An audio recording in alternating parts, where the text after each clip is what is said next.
GTS 319. Her story from Ohio. They saw me standing outside in the snow while my son's family laughed around the fire. Inside, who invited you here? Hotai toi dungjuai tre tuyet trong kijia. Dinkontrai toi qui dua bendong lua bentrong aida mai badendai. They saw me standing outside in the snow while my son's family laughed around the fire. Inside, who invited you here? The snow that night fell like a curtain, thick and soundless, covering everything in white except the ache in my chest. I stood at the edge of Mark's porch, my gloved hands holding a paper bag that smelled faintly of apple pie and cinnamon. Inside was the pie I had baked that morning, the same one my grandson used to beg for when he was little, and a small wool sweater I had spent weeks knitting. The lights inside the house glowed warm and golden through the frosted windows. I could hear laughter, his wife's, his friends', even the child's, and I waited, my feet buried in snow, for someone to open the door. For a moment, I let myself imagine they would see me and smile. That illusion lasted less than a heartbeat. The door opened sharply, and the warmth of the house hit my face like a slap. My daughter-in-law stood there, wearing a red dress that shimmered in the light. Her smile vanished the second she saw me. "What are you doing here?" she asked, her voice cutting through the carols inside. "Who invited you? This is a family party, not a nursing home." I tried to keep my voice steady. "I just came to bring a little something for Ethan's birthday. He used to love apple pie, remember?" Her eyes darted to the bag in my hands, then to my coat, wet with snow. "You should have called," she said coldly. "We don't have room for extra guests tonight. It's a private celebration." Before I could answer, a small shadow darted past her legs. Ethan stood there, his cheeks red from the heat of the fireplace, his hair neat and shiny, so different from the boy I used to chase through muddy gardens. He looked at me with something I couldn't name: fear, confusion, embarrassment, and then he bent down, scooped a handful of snow from the porch step, and hurled it at me. "Witch," he shouted, "go away, you're not supposed to be here." The snow hit my chest and scattered down my coat. A few people inside laughed, not cruelly at first, but the sound spread, feeding on itself until it became a wave of amusement. My daughter-in-law didn't stop him. My son appeared behind her, holding a glass of wine, his face pale. He met my eyes for half a second, long enough for me to see hesitation, but then he looked away and closed the door. The sound of the latch echoed in my ears. For a long time, I stood there. Snowflakes landed on my eyelashes, melted down my cheeks. I wanted to tell myself it was just snow, but it wasn't. It burned hotter than shame should ever burn. I turned, the wind pushing against me, and started down the driveway. Each step cracked softly under my boots. If you feel justice deserves celebration, smash that hype button. Let us keep stories like this alive, echoing far, far away. Your support helps us bring understanding and love to those who deserve it. Thank you so much. Keep listening. The road was slick and empty. I walked past houses where families were singing, windows glowing like promises kept. Every sound from inside my son's house followed me: the laughter, the clinking of glasses, the music that once filled my kitchen when he was a boy. I remembered the first time he tasted my apple pie, how he'd said, "Mom, you make magic." Now, even my presence was poison. Halfway down the block, I stopped and turned. The house looked small against the storm. I thought of leaving the pie on the doorstep, maybe the sweater too, but something inside me froze harder than the snow beneath my feet. They had made it clear my love was no longer welcome. I placed the bag on a nearby bench instead, brushing snow off its surface. "At least someone hungry might find it," I whispered. The wind carried my words away. I watched my breath rise like smoke in the dark, and memories came in flashes: the first steps he took toward me as a child, the scraped knees, the tears I kissed away, the nights I stayed up when he was sick. All of it vanished behind that closed door. People think betrayal is sudden. It isn't. It's slow, like frost creeping across a window, until one day you can't see the world the same way anymore. When I reached the end of the street, I looked back one last time. The lights in the house flickered from laughter. They didn't even notice I was gone. Maybe that's what hurt most, not the rejection, but the fact that my absence didn't change a thing. I pulled my scarf tighter and kept walking.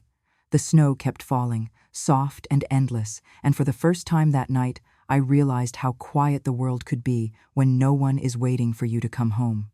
I was 28 when the story that ruined my name began. Back then, I worked as a nurse's aide at a small nursing home outside of Toledo. The pay was small, the hours endless, but I believed that doing good work kept a person clean in the eyes of God.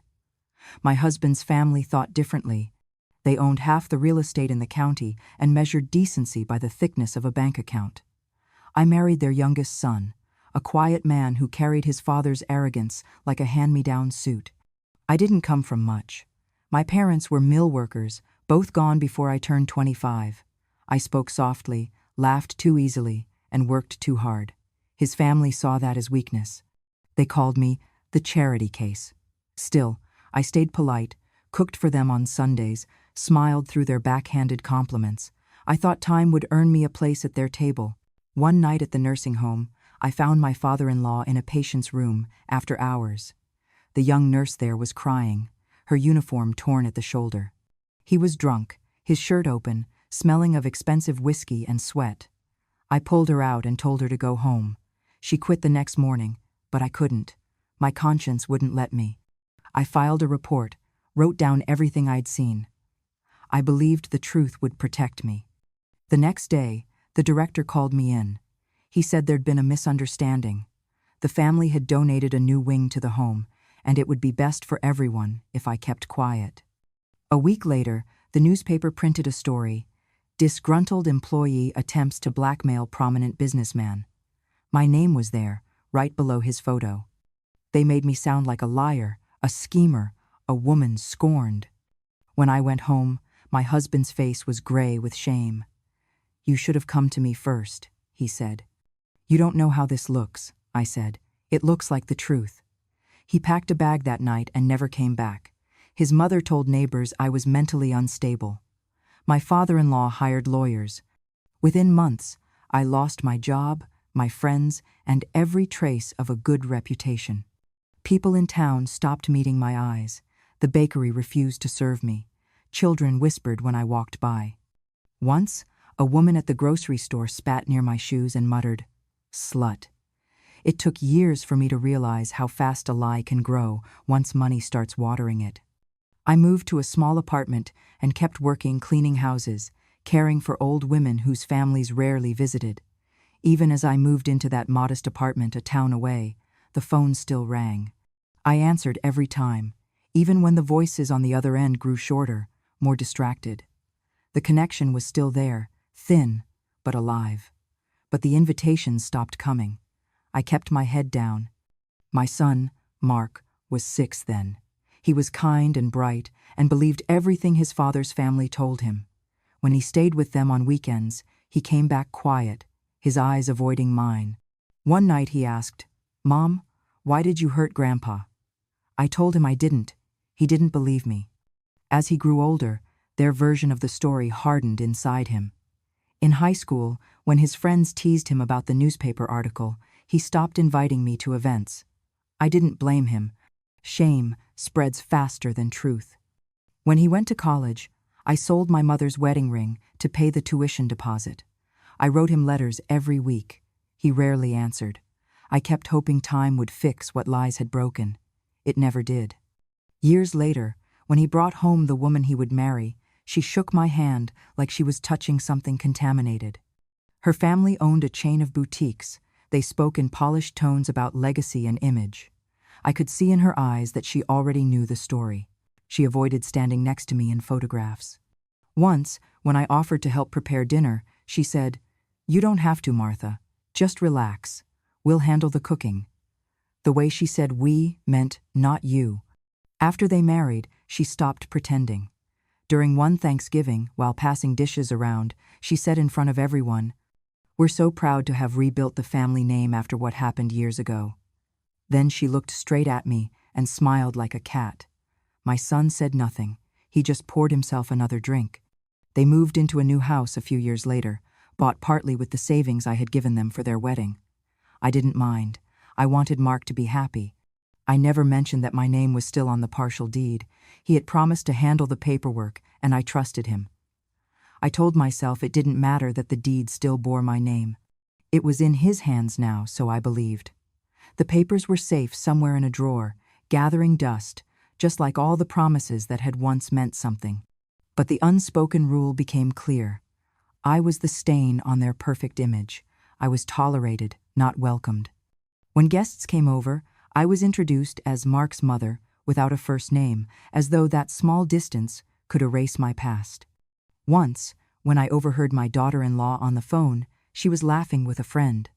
Her mother-in-law's the one who accused her own father-in-law of harassment years ago. Can you imagine? Some people never stop craving attention. I stood there, holding a tray of cookies, listening. I remember thinking how strange it felt to be alive, but already erased. That was the real reason they never invited me anywhere. It wasn't that I was poor, or old, or dull. It was that my existence reminded them of a story they had rewritten, a story where I was the villain. My daughter-in-law couldn't risk that reminder near her neighbors. My son couldn't risk choosing between his mother and the lie that gave him comfort. Over time, silence became my habit. I learned to keep to my corner, to speak only when spoken to. The years folded over themselves, soft and heavy. I aged quietly, the way old photographs fade in drawers. But memories have a way of breathing even when you try to bury them. Every time I looked at my grandson, I saw the same curious eyes Mark once had before he learned how to be ashamed of me. I thought maybe, one day, he'd want to know the truth. Maybe he'd ask, but he never did. Instead, when I knocked on their door that winter night, all those old lies came rushing back in the shape of snow and a child's voice shouting, "Witch!" It wasn't his words that hurt. It was knowing that generations later, the poison still lived, and my silence had done nothing to stop it. After my husband left, the silence in our small apartment grew thick enough to choke on. At night, I lay awake, listening to the clock on the wall, each tick reminding me that I had to become both parents now. Mark was only 6. He didn't understand why his father was gone, why people whispered in the grocery store when I walked by. I told him we would be fine, that hard work could mend what lies had broken. During the day, I worked at a nursing home, cleaning wounds and changing bedsheets for patients who barely remembered their own names. I smiled for them even when my back ached, even when my shoes filled with the smell of disinfectant. At night, I cleaned offices, pushing a mop through silent hallways until midnight. The money was barely enough, but every dollar went into a small metal tin under my bed, marked college. I promised myself my son would have the life I never could. When he was little, he used to wait for me, pretending to be asleep on the couch. I'd find him under a blanket with his school books still open, and he'd mumble, "You're late, Mom." I'd kiss his forehead and say, "That's how we build the future, one late night at a time." Back then, he believed me. The years passed fast. His report cards became my trophies. I missed parent-teacher nights because of work, but I saved every letter his teachers sent home. I memorized their words like scripture. When he was accepted to college, I cried in the laundry room so he wouldn't see. Tuition was impossible on my wages, so I sold the few things I owned that were worth anything, my wedding ring, my mother's china set, and a small plot of land she'd left me in her will. It wasn't enough, but it started him on his way. I took out a loan in my name for the rest. When he graduated, I was in the crowd, sitting alone in the last row because his wife's family filled the front seats. I clapped until my palms burned. After the ceremony, he hugged me briefly, more out of duty than warmth. His fiancée, Claire, smiled politely, careful not to smudge her lipstick. "You must be so proud," she said, and I could hear what she didn't say, that I didn't belong there. A month later, they got married. I gave them every cent I had saved the remainder of my retirement account, the last of my loan money so they could buy their first home. I handed him the envelope at the reception. He looked embarrassed. "Mom, you don't have to—" "I know," I said, "but I want you to start your life without debts hanging over you. That's what mothers are for." They bought a pretty 2-story house in a quiet neighborhood with trimmed hedges and white fences. When they moved in, I offered to stay in the small spare room to help with bills and chores. Claire hesitated, then said softly, "It's not that we don't love you, Martha, but the neighbors here are very private people. It might be awkward, you know." I nodded, pretending to understand. After that, I visited less often. They were busy building a life, and I didn't want to be a burden. When their first child was born, I sat in the waiting room for hours while her family took pictures with the baby. Mark came out briefly, holding his son. "He's perfect," I whispered. He smiled, then said, "Mom, it's a bit crowded today. We'll call you tomorrow." The call never came. I learned to adapt to distance. I sent cards for birthdays and Christmas, each one signed with love and a small check tucked inside. Sometimes weeks would pass before I heard anything. Then the messages became shorter, colder. "We're busy, Mom. Can't talk now." Eventually, just the occasional text, "Hope you're well." On holidays, I cooked too much food for one person and packed the leftovers for the neighbors' kids. I still made the same dishes Mark loved as a boy: chicken pot pie, sweet corn pudding, but they cooled untouched. The phone stayed silent. Once, on his birthday, I baked a cake and drove across town unannounced. The street was lined with cars. I could hear laughter from the backyard. I stood by the gate, cake in hand, watching children chase each other under the string lights. Mark saw me from across the lawn, his smile faltering. He walked over and said, quietly but firmly, "Mom, you should have called. Claire's family is here, and it's complicated." He took the cake from my hands, promised to call tomorrow, then turned back to his guests. When I got home, I sat at the kitchen table, staring at the crumbs on my fingers. I told myself it was enough that he was happy. That's what mothers say when they are no longer needed. Over time, I became a name on a contact list. The last Christmas card I received from them wasn't signed. It was printed by a company with a stock photo of smiling faces that weren't ours. By the time Ethan turned 8, my visits were limited to short stops at the door. Sometimes Claire would open it halfway, blocking the view inside. "He's got homework," she'd say. "Maybe next week." Sometimes Mark would text instead, "Mom, we're traveling for the holidays." I started to feel like a ghost haunting a family that was still alive. My name was never spoken at their table, my photo never displayed on their walls. I was erased, gently, politely, as if they were cleaning a stain. Still, I kept giving. I paid off part of their mortgage when Mark lost his job for a few months. I sent money for Ethan's school trips. I told myself, love doesn't keep score. But it does notice when it's not returned. The messages grew shorter. "Doing fine. Thanks, Mom." Then nothing. The last time I heard his voice before that winter night was a 2-minute call on my birthday. "Sorry we couldn't make it," he said. "Things have been hectic." I laughed softly and said I understood. When he hung up, the laughter stayed, hollow and strange. Sometimes I looked at my reflection and wondered when I had turned invisible. Not old, not sick, just unseen. I had poured everything I was into one person, and in return I became an afterthought. It's a peculiar kind of grief to lose a child who's still alive. To watch them walk past you like a stranger, carrying pieces of your love as if they were burdens. But I never blamed him completely. People believe what they're told, and his wife was an expert storyteller. So I kept quiet, waiting for a day when he might remember the woman who worked through every night so he could stand in daylight. I didn't know then that forgetting was easier than remembering, and that the world has no use for mothers once they stop being convenient. It didn't happen all at once. That's how cruelty works. When it wears a smile, it creeps in quietly, disguising itself as oversight, inconvenience, or modern boundaries. The first time I noticed it, I told myself it was just a mistake. They had created a group chat called The Harrisons, my son, his wife, their friends, and Claire's parents. I only found out when I overheard Ethan mention a beach trip. "We were planning it in the family chat," he said to his friend, while I stood in the kitchen, setting down a plate of cookies. I laughed softly, trying not to show the sting. I must have missed the invite. No one responded. A week later, I opened my phone and searched for the chat, but it wasn't there. I asked Mark. He shrugged. "Oh, Claire handles all the digital stuff. Maybe it was an oversight. But oversights don't happen 3 times in a row. That year, I didn't receive a Christmas card. Not even one of those pre-printed ones with stock photos and glittery trees. I baked a tin of cookies like I always did and dropped it off at their front door, leaving it with a note. Wishing you warmth and love, Grandma. I never got a thank you. When Ethan's 9th birthday came, I waited for the usual invitation. I kept the day free, wrapped a gift his favorite puzzle brand, and bought a card with a silly dog wearing a party hat. But the invitation never came. I called the house, and Claire picked up. Her voice was tight.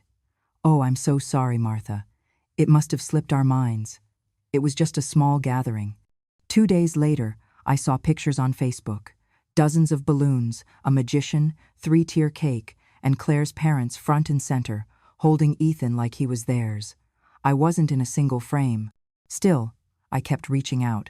On New Year's Eve, I called to wish Ethan good luck in school. He didn't answer, so I tried video calling. After 3 rings, the call connected.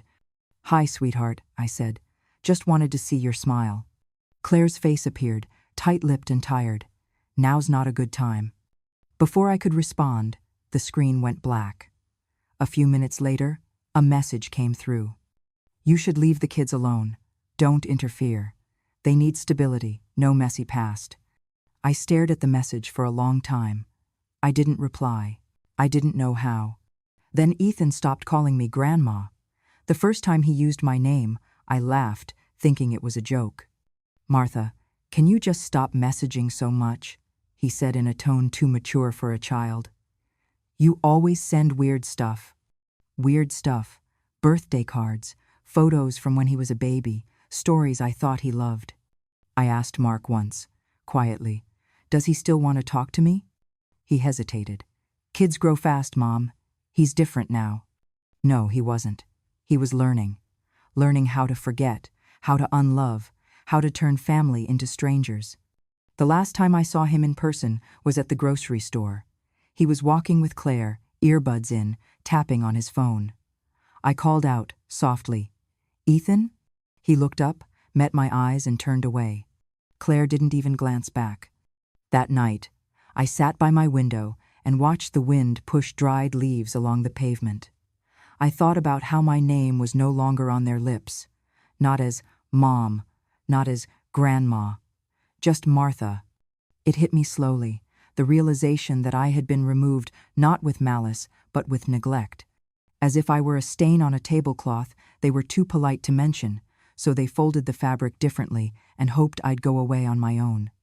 There was no big argument, no slammed doors or shouting matches, just fewer calls, fewer visits, until I became the space between their conversations. I still sent cards, still baked, still waiting. But waiting for love that has already decided to leave is like holding your hand out in the rain, hoping it'll stop just because you asked nicely. And then one day, I realized I hadn't been part of the family for a long time. Not really. Not in the photos, not in the group chats, not in their stories. I had been erased. Not violently. Not even cruelly. Just conveniently. And sometimes, that's the worst kind of betrayal, because it makes you question whether you were ever really there at all. I remember sitting at my kitchen table, surrounded by old birthday cards, tiny drawings Ethan had once made, and the framed photo of Mark in his graduation robe. I looked at them not as keepsakes, but as evidence, proof that I had existed in their world, once. But the people in those photos weren't the same anymore, and neither was I. I had always believed that home was where your family remembered your name, but now, even that had been taken from me. That was the moment I understood family, for them, was performance. A show for neighbors, a smile for the camera, a curated memory that left no room for a woman like me. That was the moment I stopped calling. That was the moment I stopped hoping. That was the moment I knew. I wasn't part of their family. Not anymore. Maybe never. The night before Ethan's birthday, I stayed up past midnight finishing the sweater. It was navy blue, the exact shade of his favorite superhero cape when he was little. I had measured the sleeves twice, just to make sure they would fit him now that he was growing so fast.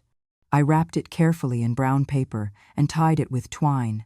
The old-fashioned kind, he used to say, reminded him of real presents. Alongside it, I packed a fresh apple pie, the same one he'd asked me for every birthday since he could talk. I'd woken at 4 to roll the crust by hand, let the apples soak in cinnamon and brown sugar, the way he liked them, soft in the middle, crispy on top. I added a card, just 1 page, handwritten. To Ethan, who made me a grandmother, I love you more than words. Happy birthday, always, Grandma. It was snowing lightly when I made my way to their house. I wore my warmest coat, a scarf tucked under my chin. The sky was already dark at 5, but the windows of their home blazed with golden light. I could hear music, laughter, the sound of children yelling in delight. A car was parked halfway across the lawn, more lined the curb. I walked carefully across the icy path, my bag balanced in both arms. My hands trembled, but not from the cold. I rang the doorbell. Claire answered. Her eyes narrowed before she opened the door fully. Behind her, I saw balloons, a banner that read, "Happy 10th birthday, Ethan," and a crowd of well-dressed guests holding champagne flutes.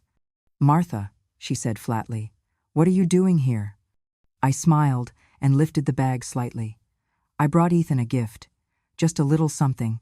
She didn't move. "You weren't invited. This is a private party." "I know, but I thought.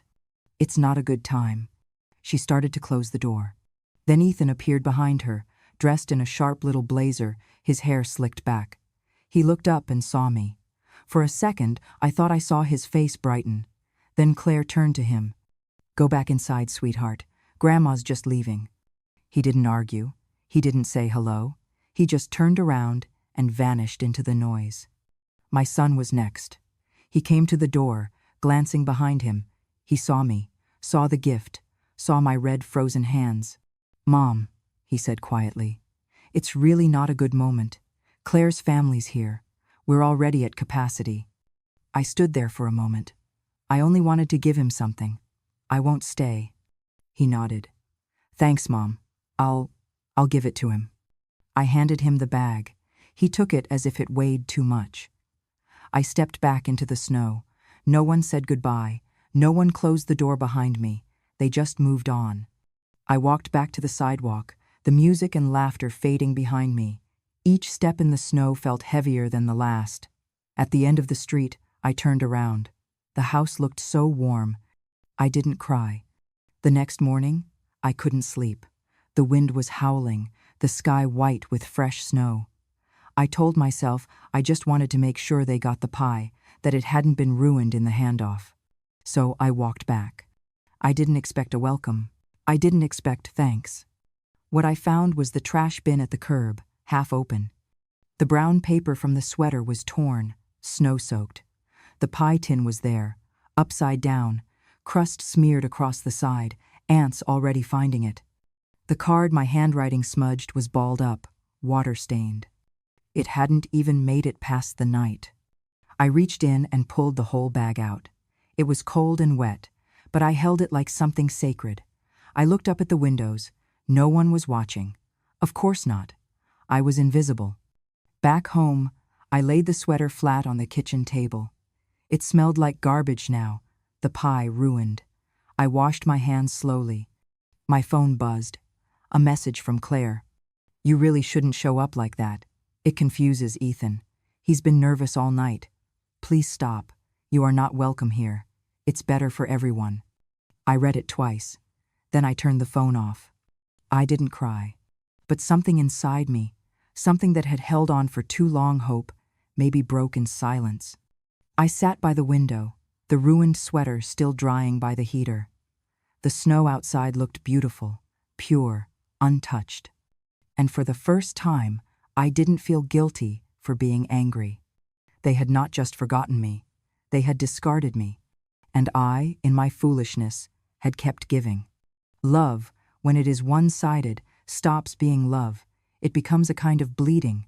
That night, I folded the sweater neatly, placed it back in the paper, and tied the twine again, not for them, but for myself. It would never warm Ethan. But it would remind me one last time, that I was capable of giving something whole, even if all they ever wanted was to throw it away. I did not go back to that house again, not after the pie in the trash, not after the message telling me I wasn't welcome. I didn't call. I didn't explain myself. There was nothing left to explain. But I didn't disappear either. Some people think silence is surrender. They confuse stillness with weakness. They forget that some storms don't roar. They gather. I took out the folder I had kept in the back of my old dresser, the one with papers yellowed at the corners, signatures in blue ink, notary stamps from 2 decades ago. I hadn't looked at it in years. Not since I handed over my savings and helped them with the down payment. Back then, Mark had promised me, "We'll put it in both our names, Mom. You helped build this. It's part yours." And for a while, I believed he meant it. But people forget promises the way they forget who made their first meal, who paid their first tuition, who stayed awake through every fever. I called Mr. Jenkins, my old lawyer. He was retired but still sharp, and his voice warmed slightly when I said my name. "Martha? Been a long time. Is everything all right?" I didn't lie. "I just need some clarity on an old property file." When I walked into his office 2 days later, he had the documents printed and laid out. "Legally speaking," he said, adjusting his glasses, "your son owns 70% of the house, but you still retain 30%. That share was never legally transferred. Unless you choose to sell it or relinquish it, it's yours." I nodded slowly. "And what happens if I do sell it?" "Well, depending on the buyer, the entire property could be subject to reassessment, or in some cases, dissolution of shared ownership." I looked at him. "Would that mean they have to leave?" He hesitated. "If the new co-owner pushes for it and there's no buyout agreement in place, yes, especially if the co-ownership becomes legally incompatible." It took me less than 3 days to find a buyer, a local developer who had been quietly purchasing homes in the area. I told him the truth, that my son and his family lived there, that there might be noise. He didn't blink. He said, "We've dealt with worse." The papers were signed within a week. No drama, no shouting, just ink drying on parchment. At the same time, I went to the bank. Years ago, when Mark had fallen on hard times, I'd opened a joint savings account in both our names. I had deposited the money to help him get on his feet. He never touched it again, forgot it even existed. I didn't. The teller looked surprised. "You're withdrawing the full balance?" "Yes." She checked the signatures. "You're authorized." I took every dollar, moved it to an account in my name only. Still, I said nothing. I didn't need to. 2 weeks later, I got the call from the developer. "They've received the notice. 60 days to vacate." They were not pleased. I didn't ask for details. I didn't need to picture Claire's face twisting in indignation or Mark pacing in panic. I imagined Ethan asking what was happening, and Claire replying something about contracts and mistakes. They had built their home on the foundation of my silence. Now they'd feel what it meant when that silence ended. I didn't laugh. I didn't celebrate.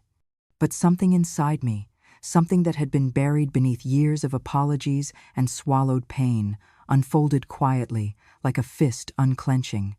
They had erased me from their lives. So I erased their comfort. The official notice said they could contest it, but without full ownership, their options were limited. If they wanted to stay, they'd have to negotiate with the developer. Buy back my 30% if he chose to sell, at double the market rate, and if they couldn't, they would need to leave. 60 days. No extensions. No sympathy. A few days later, Mark called. The first time in months. I let it ring. The voicemail was short. "Mom, can we talk? I think there's been some kind of mix-up. Just call me." I didn't. Claire sent a message the next day. "I hope you realize what you're doing to your grandson. This isn't just about us. He's terrified. He doesn't understand why this is happening. How can you be so heartless?" I stared at the screen. Then I deleted it. They had used Ethan as a shield before, to keep me quiet, to make me feel guilty. But guilt only works when you believe you've done something wrong. I hadn't. I had given them everything. My money, my name, my time, my love. They gave me silence. And eventually, disdain. So now, I gave them consequences. Not out of revenge, but out of justice. They needed to learn that there are limits, that a mother is not a doormat, that love is not an endless resource. And most of all, that erasing someone does not mean they cease to exist. Sometimes, we return. Not with screams, but with signatures. And silence that finally means something. It did not take long for the fall to begin. When the 60-day notice hit their mailbox, Claire's panic started quietly. She didn't tell her co-workers right away. She smiled through meetings, sipped from her monogrammed coffee cup, and pretended everything was under control. But the whispers started something about missed payments, tension at home, a frozen line of credit. Within a month, the story spread beyond their cul-de-sac. The local bank, the same one where she once hosted financial workshops, flagged her for default risk. Her employer, a boutique consulting firm built on image and reputation, called her in for a compliance conversation. The HR director said gently, "You're too much of a liability now, Claire. We can't afford the association." She came home that night to find Mark sitting on the stairs, silent. A letter from his last client lay on the table, termination notice, citing reputational concerns. "The internet never forgets," it said. "We regret having to sever ties." The developer who bought my share had made quick work. He issued press statements, launched renovation plans, and posted public notices. Reporters picked up the story. "Prominent family faces eviction amid property dispute," the headline read. And beneath it, one line: "Former co-owner, estranged mother of the current resident, exercised legal rights after being denied familial acknowledgement." They didn't use my name. But everyone in the neighborhood knew. The day the moving truck arrived, Claire barely spoke. Mark didn't leave the bedroom. He hadn't shaved in days. His hands trembled when he tried to help pack. He stared out the window like it had betrayed him. Their new apartment was across town, in a rental complex with peeling paint and flickering lights in the hallway. Claire cried the first night they moved in. Not because it was dirty or cramped, but because no one cared they were there. No one brought casseroles. No neighbors introduced themselves. Ethan's room had no view, just a brick wall, the window barely opened. 2 weeks later, the video surfaced. It had been filmed by a neighbor, standing on their porch that snowy night. The moment Ethan threw the snowball, his voice loud and clear, "Witch, go away!" The door slammed shut. The silence afterward. The clip made its way online. Someone posted it with the caption, "When family forgets kindness." Within hours, it was on Reddit, Twitter, and local Facebook groups. Some viewers commented on the cruelty. Others asked where the child had learned such behavior. By Monday, Ethan came home from school with red eyes and torn notebooks. "They called me a bully," he muttered. "Said I'm spoiled. Said I hate old people." Claire stormed into the school the next day, demanding action. The principal, with practiced calm, said, "Perhaps this is an opportunity for reflection." She left in tears. Mark called me that night. I saw the number. I didn't answer. He called again the next day. Then he sent a message. "Please, Mom, we need to talk." I waited. A letter arrived a week later. Handwritten, sloppy, desperate. "I don't know how we got here. Maybe I failed you. Maybe I let Claire speak louder than she should have. But Ethan's hurting. Claire's broken. I'm not okay. I know we messed up. I know we forgot you. Please. Can you help us? Just a little. For Ethan. For old times. Just tell them it was a misunderstanding, that we didn't mean to throw you away." I folded the letter slowly, placed it in my drawer, and said nothing. 3 days later, Claire herself knocked on my door. She looked smaller than I remembered. Pale, frayed around the edges. "I didn't come here to beg," she started, though her voice shook. "I just want to understand how you could be so calculated. You could have just said something. You didn't have to do this." I met her eyes, steady, calm. "I didn't take anything from you," I said. "I only reclaimed what was mine." She opened her mouth, but I kept going. "You think this is revenge. It isn't. Revenge is loud. This was quiet. This was me finally stepping out of the silence you shoved me into. She blinked, her lips parted, but there was nothing left to say. Before she left, I added one more thing. You taught your son that I didn't matter, that I was a burden. You erased me, and now the world saw what that looked like. I didn't make him cruel. You did. She left without slamming the door.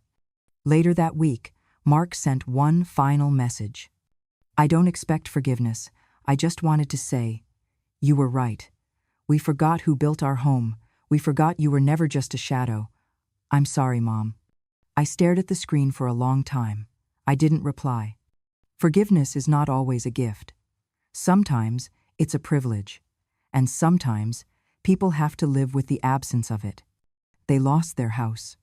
They lost their image. They lost the certainty that they were always the good ones. That's what hurt them the most, not the eviction, not the headlines, but the realization that the person they deemed powerless had simply chosen to stop giving. They had called me old, outdated, unwanted. But they forgot, the most dangerous people are the ones you teach to be invisible until they remember they are not. And when they act, no one hears the scream. Because justice does not always shout. Sometimes it signs papers. Sometimes it walks away. And sometimes it just watches everything fall. The snow returned quietly that year, just as it always did in Ohio, without warning, without apology. I woke to find the world outside my small window, blanketed in white. Every roof softened, every branch dusted like powdered sugar. Life looks different now. I lived in a modest cottage on the edge of a quiet town where nobody knew my last name and no one asked who my son was. My days were simple.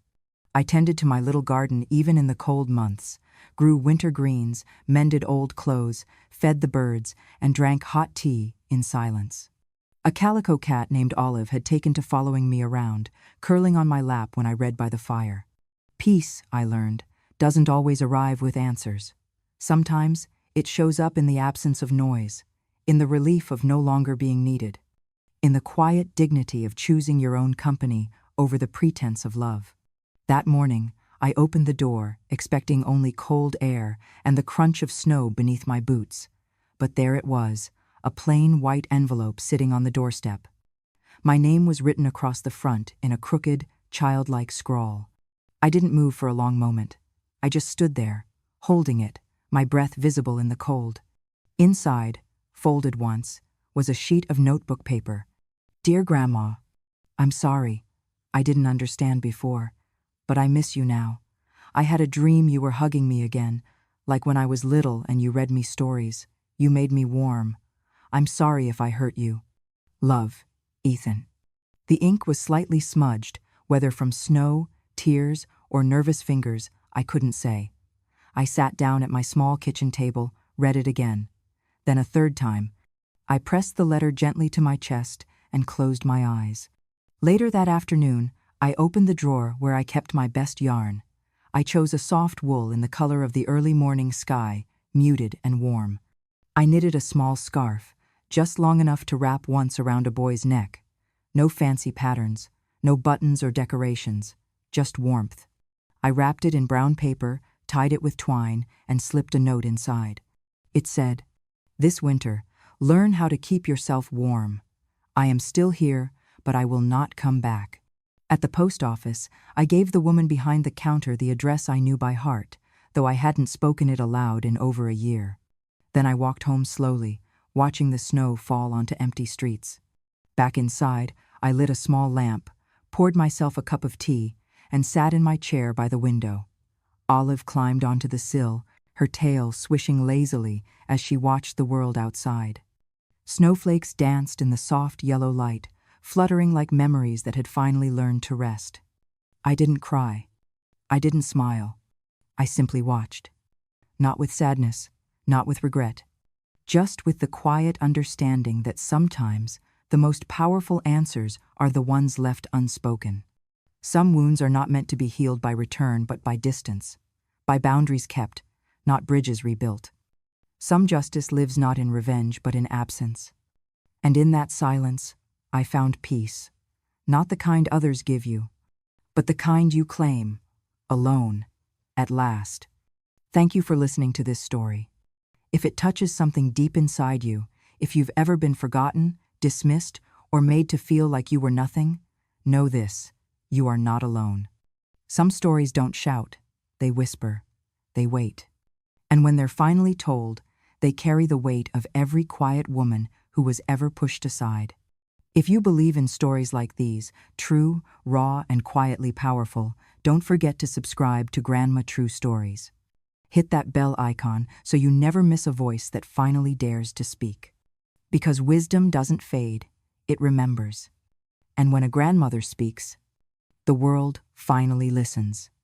Until next time, be kind, be watchful, and never underestimate the quiet ones.